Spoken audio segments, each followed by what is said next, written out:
Les magasins, les restaurants sont toujours pleins, approvisionnés. Et à quelques détails près, la guerre semble encore lointaine.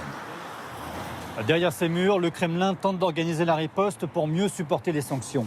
Pour comprendre comment la Russie essaye d'adapter son économie, il faut quitter Moscou et se rendre dans les villes industrielles du pays. Direction la région de Kalouga, à 200 km de la capitale. Avant le conflit, cette ville-usine a tiré des investissements étrangers et devient donc très vulnérable aux sanctions. Yuri nous accueille dans l'entreprise familiale. Avancez un peu, je vous montre. Ces machines sont chinoises, pas de problème d'importation.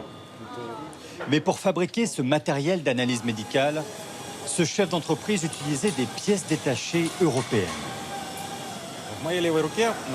Ça, c'est le moteur italien qu'on utilisait avant. Malheureusement, on ne peut plus en importer. On l'a remplacé par ce moteur fabriqué en Biélorussie.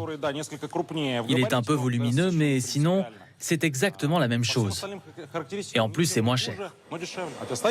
Lui fait partie des optimistes. Entre système D et circuit parallèle, il pense pouvoir surmonter la crise.